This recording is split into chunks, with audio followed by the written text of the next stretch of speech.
My idea of coming to Pandharpur for Shiv Puja was this, that Shiva represents the spirit.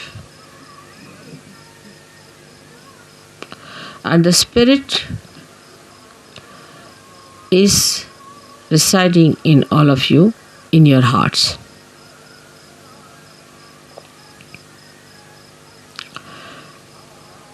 The seat of Sadashiva is on top of your head, but is reflected in your heart.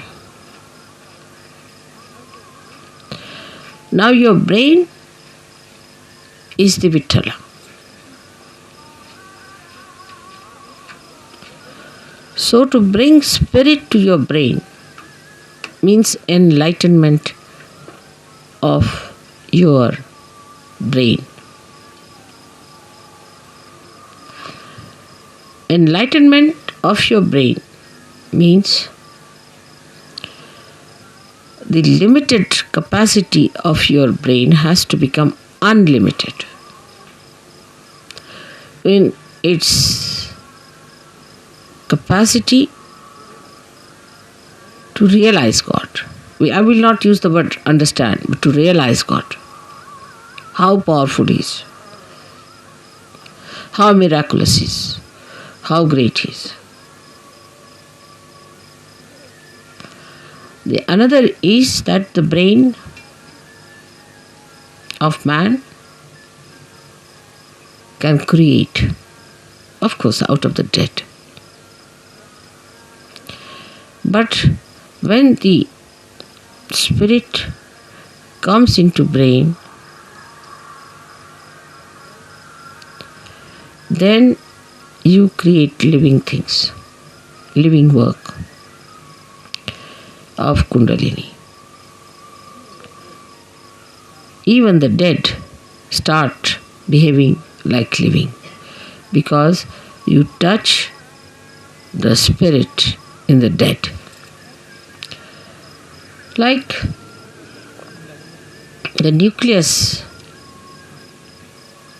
inside every atom or a molecule has the spirit of that molecule. And if you become your spirit, we can say the brain of a molecule or an atom is like the nucleus, body of the nucleus. But the one that controls the nucleus is the spirit that resides within the nucleus. So now you have got the attention or the body, the whole body of the atom, then the nucleus, and inside the nucleus is the spirit. In the same way, we have this body, the attention of the body. And then we have the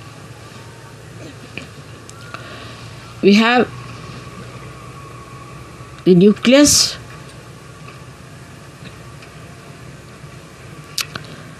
is the brain. And the spirit is in the heart. So the brain is controlled through the spirit. How? That around the heart there are 7 auras.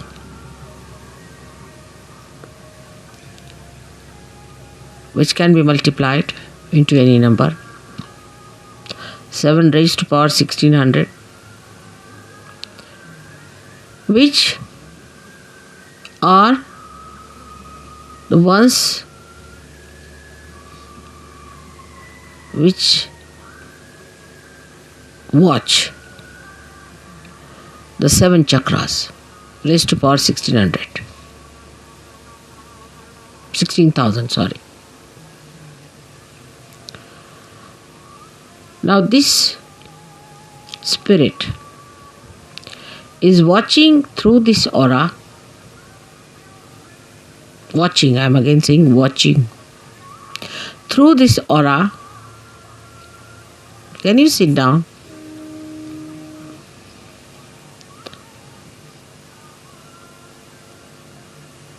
Can you sit down? I think would be better.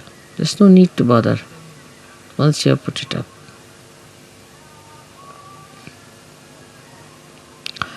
This aura is watching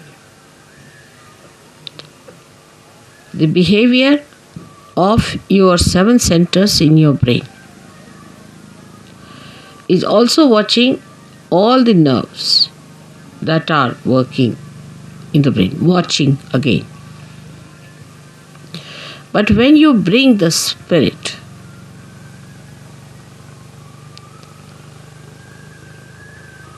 into your brain, then you go 2 steps ahead. Because when your Kundalini rises, she touches the Sadashiva, and Sadashiva informs the spirit. Informs in the sense reflects in the spirit. So that's the first state where the watching auras start communicating to your different chakras in the brain and integrating it. But when you bring your spirit to your brain, this is the second state. Then you really become self-realized in the full way.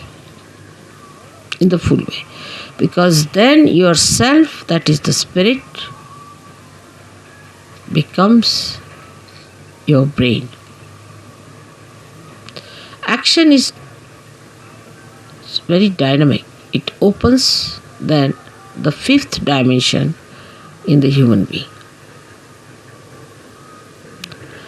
First, when you become realized, collectively conscious, and start raising the Kundalini, you cross the 4th dimension.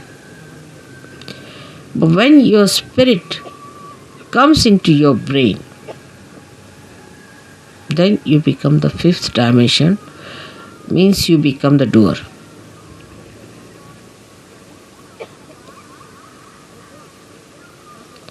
Our brain now, for example, says, all right, lift this thing up. So you touch it with your hand, you lift it up. You are the doer. But when the brain becomes the spirit is the doer.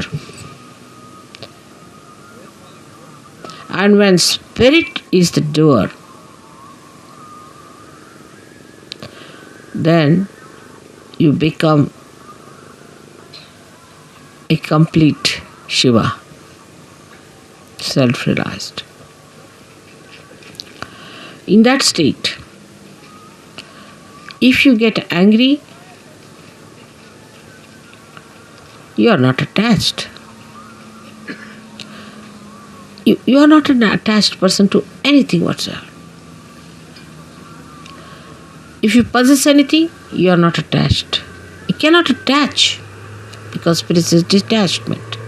It's complete detachment. You don't bother about any attachments whatsoever. Even for a second you are not attached.